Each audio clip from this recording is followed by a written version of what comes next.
खरूज बाब नंबर 4। मूसा ने एतराज किया, लेकिन इसराइली न मेरी बात का यकीन करेंगे न मेरी सुनेंगे। वो तो कहेंगे, रब तुम पर जाहिर नहीं हुआ। जवाब में रब ने मूसा से कहा, तूने हाथ में क्या पकड़ा हुआ है? मूसा ने कहा, लाठी। रब ने कहा, उसे जमीन पर डाल दे। मूसा ने ऐसा किया तो लाठी सांप बन गई और मूसा डर कर भागा। रब ने कहा, अब सांप की दुम को पकड़ ले। मूसा ने ऐसा किया तो सांप फिर लाठी बन गया। रब ने कहा, यह देखकर लोगों को यकीन आएगा कि रब जो उनके बाप दादा का खुदा, इब्राहिम का खुदा और इसहाक का खुदा और याकूब का खुदा है, तुझ पर जाहिर हुआ है। अब अपना हाथ अपने लिबास में डाल दे। मूसा ने ऐसा किया। जब उसने अपना हाथ निकाला तो वो बर्फ की मानद सफेद हो गया था।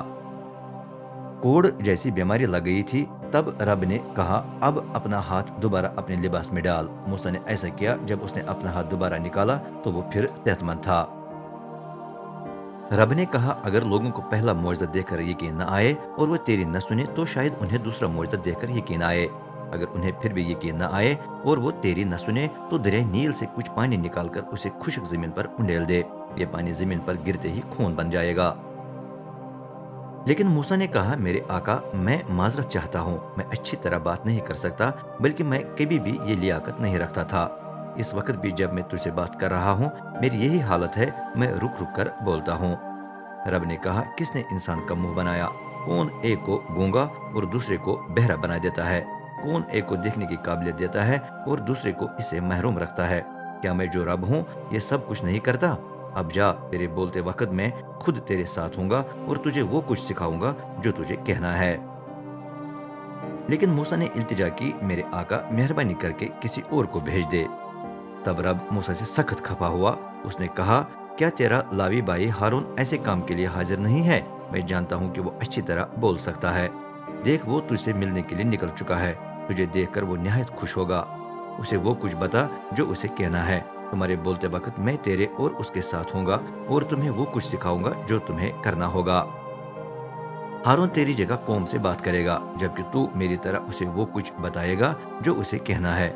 लेकिन ये लाठी भी साथ ले जाना, क्योंकि इसी के जरिए तू ये मोजज़ा करेगा। मूसा मिस्र को लौट जाता है। फिर मूसा अपने ससुर यत्रो के घर वापस चला गया। उसने कहा, मुझे जरा अपने अजीजों के पास वापस जाने दे जो मिस्र में हैं।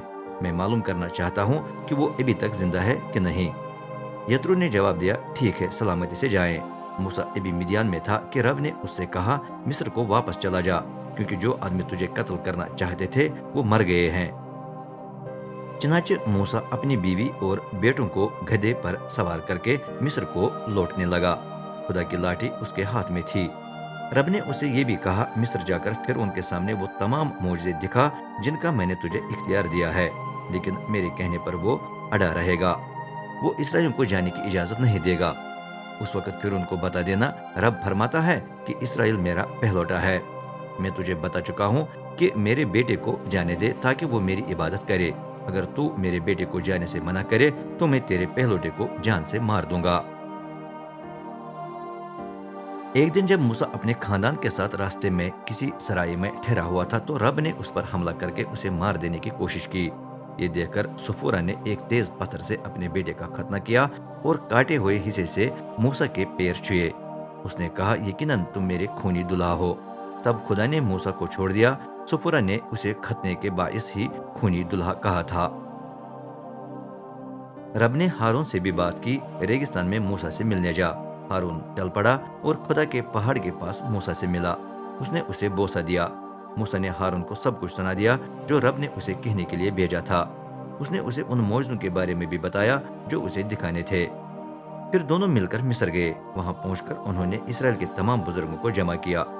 हारून ने उन्हें वो तमाम बातें सुनाई जो रब ने मूसा को बताई थीं। उसने मज़कूरा मुआज़े भी लोगों के सामने दिखाए।